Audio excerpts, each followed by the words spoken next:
again, in the last video, we talked about what can go wrong when we are writing survey items. We discussed that the respondent may not understand the question, the respondent may not be able to recall the information asked in the question, or the respondent may not be able to formulate an answer, or the respondent may choose not to answer the question or choose to not follow the directions. So in the next couple of videos, we will talk about some guidelines for writing items and to avoid those common pitfalls. The first thing we need to talk about, though, is the types of items that we can write. The biggest classification of items starts with open-ended items versus closed-ended items, right? And that is the first step of writing any item, is deciding if we want to make it an open-ended or a closed-ended item. In an open-ended item, like in the example you see, we ask the respondent to just give us an open answer. Like, can you please comment on your opinion? And we leave an answer box where the respondent can type or write by hand, depending on how we distribute the survey, freely. On the other hand, a closed-ended item would ask the respondent to choose one response or a few responses from a list. So it would read something like, which of the following best describes your opinion, right? And the respondent is asked to choose one of them. Now, there is pros and cons of writing an open-ended or a closed-ended item. We usually use open-ended items when we don't know what categories we should include as responses, right? When we don't know what answer choices we should provide in exploratory studies, we should have them as open-ended to kind of gather information about the respondents' feelings about something without constraining them. When you want them to express freely, we can get a lot of information from it. Some may give you their opinion and the reason why they hold such opinion. So they're very useful in getting information from respondents, a wealth of information. But that is also one of their drawbacks, that because they're asking for a lot of information, some respondents may just skip them. Not all respondents are motivated enough to really compose a paragraph or so. And also, when you have many surveys, they're much harder to analyze, right? Imagine reading hundreds or thousands even of answers and finding patterns within them when you have a lot of surveys. Closed-ended items, on the other hand, they limit the responses, so they are easier to analyze. You can find patterns in seconds using software, even when you have thousands of respondents. It is easier, though, to make mistakes when you're writing closed-ended items, usually the ones that we discussed in the previous video. So there is a trade-off, and it depends, of course, on your research question. So, closed-ended items can be of two types, right? They can ask the respondent to choose only one answer, or choose the respondent to choose from multiple answers. Usually either choose one or choose all that apply, as you can read in the example that I have on the screen. When you have a closed-ended item that asks for one response, though, you have to make sure that the response options are both mutually exclusive and collectively exhaustive. Mutually exclusive response options mean that the response can only fall in one category.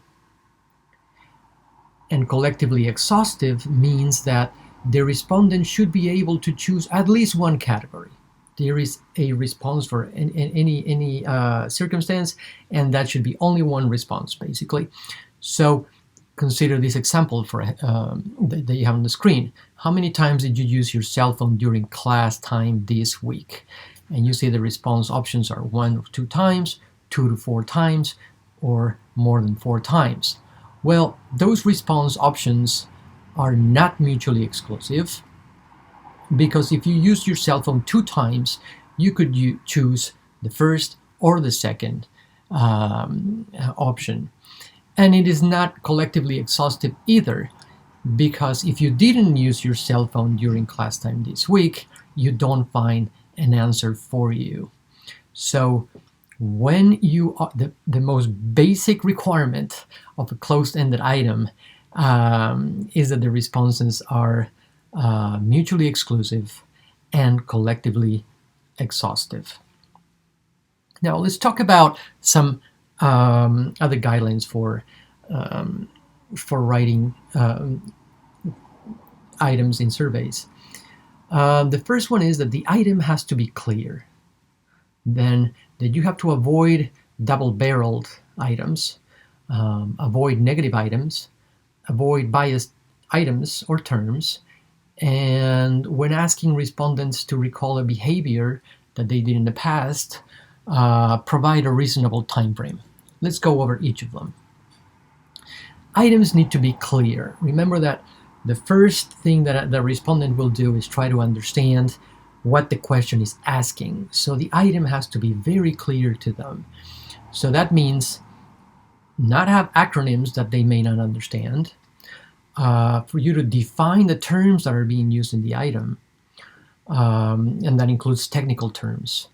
And you can use bold text or underlined or italics to draw attention to important terms in it to make it more clear. So, for example, if you ask respondents, would you be more likely to attend the MSW program at CSUMB if it was accredited? Well, that question is very, very hard to understand if you are not already in the institution and you know what the terms are, the acronyms, like MSW or CSUMB even. And accreditation, the term accredited, it is a technical term. If students, and this question is for prospective students, don't know what accreditation is or don't understand what accreditation is, of course they're not going to be able to understand this question. So if you want to know their opinion, you have to explain what accreditation means. And you should make no assumptions about respondents' understanding or their motivation to answer a question, right? Do not assume that respondents will understand the terms the same way you do. And even the terms that seem simple enough for us to understand may take different meanings for different respondents. For example, the term exercise. What does exercise mean? To someone who plays sports, exercise means something completely different than it may mean for a person who does not, right? Is walking an exercise? Does it need to be, does it need to lift your heart rate to a certain degree to qualify as exercise and so forth? It can be a difficult term, so you may have to explain. The same happens with the terms employed, even single parent. What does that mean? So be very careful when you're using terms that may be interpreted differently by different types of respondents. Because you want to make items clear, avoid fill-in-the-blank items. These are not clear, and they can always be rewritten as a regular multiple-choice item. You may have seen this, in elementary school when you were taking tests, but they don't have a place in good surveys. Avoid double-barreled items, and this is a key guideline, because it's very easy to fall into this trap when you have closed-ended item. A double-barreled question, right, only can take place in closed-ended items. And closed-ended items can become double-barreled when they are asking more than one question, usually two, and they have only a response choice for only one of those questions. So let me give you an example. Let's say you have the question, do you think distance learning is effective and fun? And the response choices are yes and no. So if you answer yes, are you answering yes because you think it's effective? Or are you answering yes because it is fun? Or because it is both of them? Maybe you think that it's effective but not fun. Or maybe you think it's fun but not effective. So you're asking two questions but you only have one answer, and when it comes time to analyze the answers, you don't know what the yes means, you don't know what the no means, and the item is useless. So what you should do is, because you have two questions here, is ask two questions. Do you think distance learning is effective? That's one question. Or do you think distance learning is fun? That's another question. And then you would know the real respondent's answer. Now, because sometimes we want to make questionnaires a little shorter than they are, right? There is the tendency to combine questions, and that is when we fall into this trap and have these double-barreled items. So avoid combining questions. And whenever you have an item that has the term "and" on it, or the term "or," you should check if your question is double-barreled. Make sure that you're not asking two questions and only providing one answer choice. Divide those. You should also avoid negative items. And negative items are those that are spelled with in negative terms, like shouldn't or no, or words of that sort. For example, if you ask, don't you think President Trump's handling of the economy is very good? Well, by wording it in those terms, like don't you think, you are sort of leading the answer or the respondent to answer in a positive way. So it is better to ask, how would you rate the handling of the economy? And provide answer choices that go from negative to positive or positive to negative, but you are not leading the answer by using a negative term. And negative terms or negative items are also very, very confusing. They're hard to understand. Consider the example you have on the screen. Teachers shouldn't use corporal punishment. You strongly disagree, agree, or strongly agree with the statement. Well, what are you saying if you answer disagree? Does that mean that you disagree they shouldn't? So does that mean that you agree with the corporal punishment? Or does it mean that you disagree with the corporal punishment? Remember that this is happening in seconds, and if the respondent has to think about what the disagree is really disagreeing to, then the responses are not going to be trustworthy. It's better to put it plain, in positive terms. Teachers should use corporal punishment, and then you know if you disagree or you agree with it. They're easier to understand, so avoid negative items. The final guideline we have in this video is that when you're asking the respondents to recall a behavior in the past, you should always provide a time frame. Always provide a time frame that makes sense to the respondents. For example, if you're going to ask, how often do you eat chicken? Never, sometimes, often, always. The respondent might think, well, am I asked to, is it in my life? Is it in the past year? Is it today? What is the question asking about?